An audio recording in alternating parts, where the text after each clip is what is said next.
जरा रजा भाई से भी बात कर लूँ ना, वो तो आजकल आप लोग मुसलसल एक पेज पे है। रजा भाई, मैं अवामी सवाल करता हूँ क्योंकि रियासत में अवाम भी थोड़ी थोड़ी है, लेकिन वैसे हुकूमत और फिर इदारे वगैरह उसमें शामिल होते हैं।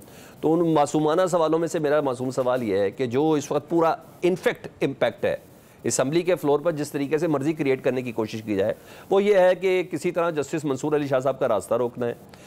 जिस तरह चीफ ऑफ आर्मी स्टाफ की बाकायदा तौर पर 5 नाम दिए जाते हैं, उनमें से एक को वज़ीर आज़म साहब अप्रूव करते हैं। इसी तरह सुप्रीम कोर्ट का ये कहना है अगर मुद्दत मुलाजमत में तोसी ना हो। दूसरा, हाई कोर्ट्स के जजेस की ट्रांसफ़र इस ड्राफ्ट का हिस्सा है, और उसके लिए ये है कि जो 6 जजेस हैं जिन्होंने एग्जेक्टिव की मुदाखलत के हवाले से, इस्लामाबाद हाई कोर्ट के जिन्होंने बाकायदा तौर पर ख़त भी लिखा, बेसिकली ये उनके लिए स्टेप्स हैं, क्योंकि ये सारी चीज़ें टाइमिंग्स बड़ा मैटर कर रही हैं। अगर हुकूमत की नीयत या आपके इत्तेहादियों की नीयत इतनी उम्दा होती तो इसको कुछ अरसे बाद भी किया जा सकता था। क्या ख्याल है? बिल्कुल, टाइमिंग की इंपॉर्टेंस होती है, और उस टाइमिंग की इंपॉर्टेंस को पॉलिटिकल लोग या तो अपने हक में इस्तेमाल करते हैं या जाहिर है कि अपने फरीक के खिलाफ इस्तेमाल करते हैं।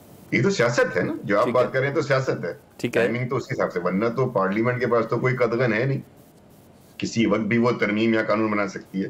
अब उसके जो प्रोज एंड कॉन्स हैं तो एक पॉलिटिकल डिबेट है, ज्यादा कुछ भी नहीं है। इससे पहले जो आप डिबेट कर रहे थे उसमें थोड़ा मैं पॉइंट ऐड करना चाहूंगा। देखें, ये जब फैसला आया था मेजोरिटी जजेस का 12 जुलाई को गालिबन आया था, उसके बाद काफी अरसे बाद इलेक्शन कमीशन ने वजाहत मांग ली थी, जो कि उसी 8 जज के शॉर्ट ऑर्डर का ऐसा था कि समझना है वजाहत मांग लो।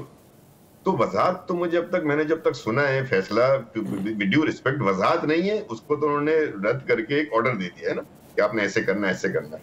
लेकिन पॉइंट टू बी नोटेड ये है सर कि डिटेल जजमेंट नहीं आया ना अभी तक।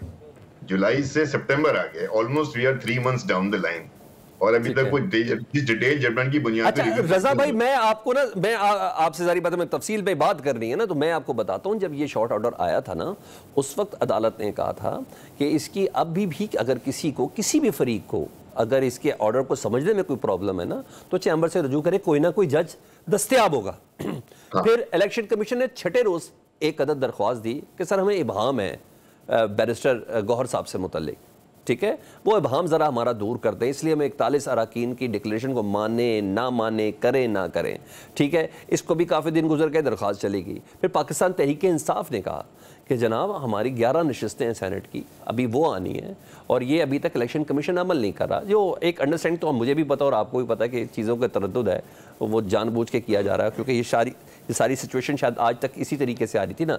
बेसिकली तो आवाम ही इस तरह का शिकार है, और क्या है। तो ये तमाम चीज़ें, डिटेल फैसला क्या, जब उस शॉर्ट ऑर्डर में कहा गया कि शॉर्ट ऑर्डर पे अगर किसी को इबाम है तो हमसे रजू करें, उन्होंने रजू किया। रजू करने के बाद आज उसकी तशरीह और वजाहत सामने आ गई कि जानबूझकर इलेक्शन कमीशन ये कर रहा है।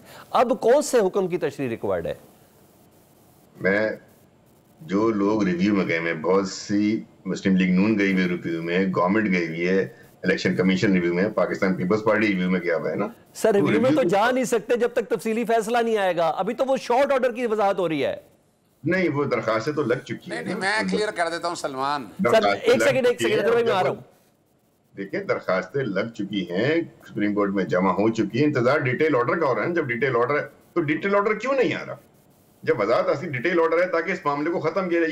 ये तो अलग बहस है, तो कानूनी बहस है, आईनी बहस, इसका तो कोई ताल्लुक नहीं है। ठीक है, जहां तक पार्लियामेंट, देखे ना, 2/3 अक्सरियत होगी तो तरमीम होगी, सीधी सी बात है सलमान। वो कल परसों तरसों जब भी आएगी उसका टैक्स भी बदल जाएगा। वो पीटीआई के ज्यादा रकीन को शामिल करके होगी ना सर। 222 बनते, अगर मौलाना साहब फुल फ्लेज मिल भी जाएं, आज चाइना वाले चाइना से आ जाएं, फ्रांस वाले फ्रांस से आ जाएं, तो तब भी 2-3 बंदे रिक्वायर्ड है।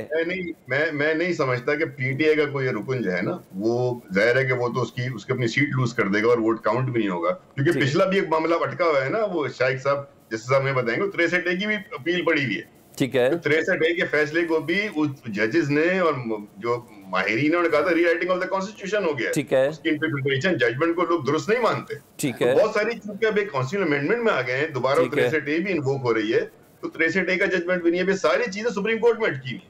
ठीक है।